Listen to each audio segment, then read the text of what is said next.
Assalamualaikum warahmatullahi wabarakatuh. Para pembaca majalah Tebu Ireng, kita akan membahas isu yang sedang hangat dibincangkan oleh media, yaitu membakar Al-Quran.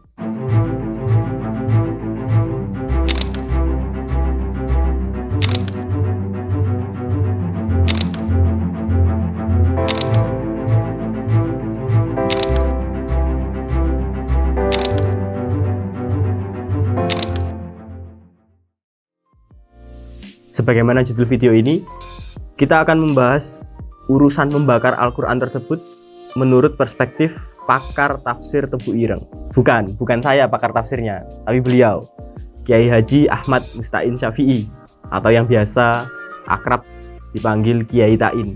Dalam majalah Tebu Ireng edisi ke-83, Kiai Ta'in menulis di rubrik Telaah Tafsir satu artikel berjudul Menyikapi Al-Quran yang tidak layak pakai dan hukum menyentuh mushaf Al-Quran. Coba kita simak cuplikan kalimat dari artikel tersebut yang akan dibacakan oleh Ning Nurul Fadilah. Kalau mushaf dimasukkan ke dalam zat kimia, lalu tulisannya hilang, maka kemuliaannya akan hilang dan menjadi kertas biasa. Dengan demikian, jika secara zohir mushaf sudah tidak memungkinkan untuk dipakai, maka disampahkan saja. Hal ini agar tidak menimbulkan masalah-masalah di belakang. Maka jika ada Al-Quran rusak, lebih baik dibakar. Saat sudah dihancurkan atau dibakar, maka abu hasil pembakaran menjadi sesuatu yang biasa, sudah tidak mengandung kalamullah lagi. Tetapi, jika Al-Quran yang rusak masih bisa terbaca, kita terkena kewajiban menghormatinya.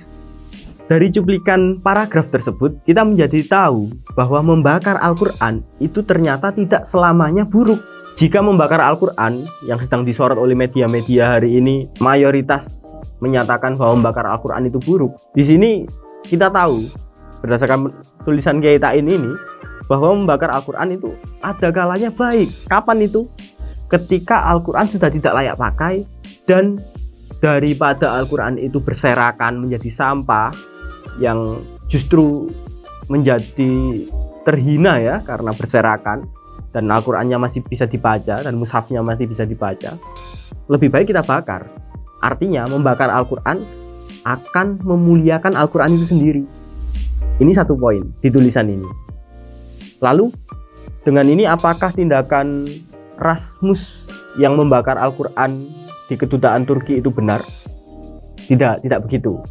Mari kita simak satu cuplikan lagi dari artikel Kiai Ta'in ini.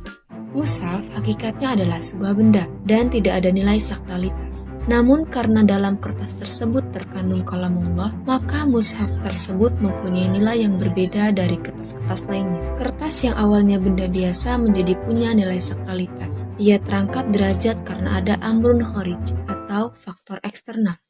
Dari cuplikan ini, kita mendapat informasi baru bahwa walaupun mushaf Al-Quran itu memang kertas, namun ada kalamullah yang ditulis di sana.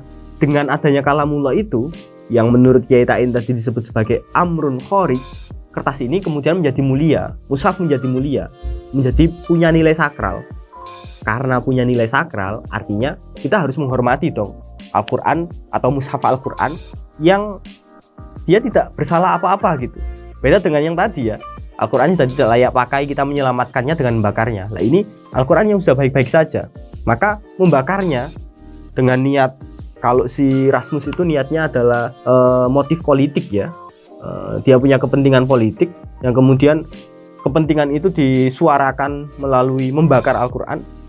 Rasanya kita sebagai orang Islam akan sepakat bahwa hal itu merupakan sesuatu yang tidak menghargai.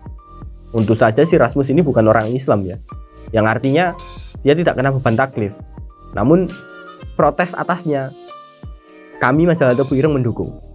Karena menurut tulisan Kiai Ta'in ini, mushaf Al-Quran yang di dalamnya terdapat kalamullah adalah sesuatu yang punya nilai sakralitas bagi kita umat Islam.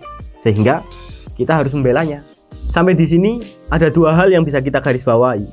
Pertama, membakar mushaf Al-Quran tidak selalu buruk. Bahkan bisa jadi dengan membakarnya kita justru menghormati Al-Quran itu sendiri. Yang kedua, ketika kita melihat fenomena pembakaran Al-Quran yang itu bersifat buruk, maka kita bisa memprotesnya. Mengapa? Karena dalam mushaf Al-Quran yang walaupun itu memang kertas biasa, namun ada amrun kharij berupa kalamullah yang tertulis di dalamnya, dan itu memiliki nilai sakralitas bagi kita umat Islam. Sekian, kurang lebihnya mohon maaf. Assalamualaikum warahmatullahi wabarakatuh. Segera di check out. Bisa di TikTok Shop, bisa di majalah Tebu Ireng, Instagram, Facebook, dan melalui admin kami. Jika Anda merasa keberatan membawa satu majalah ini, tenang, kami menyediakan solusi. Dengan apa? Ada di Google Book. Gimana caranya? Saksikan di media sosial kami sudah menerbitkan tutorial membeli majalah di Google Books. Kami tunggu pesanan terbaik Anda, dan jangan lupa follow kami di media sosial Facebook, Instagram, Twitter, TikTok, dan juga di YouTube channel Majalah Tebu Ireng.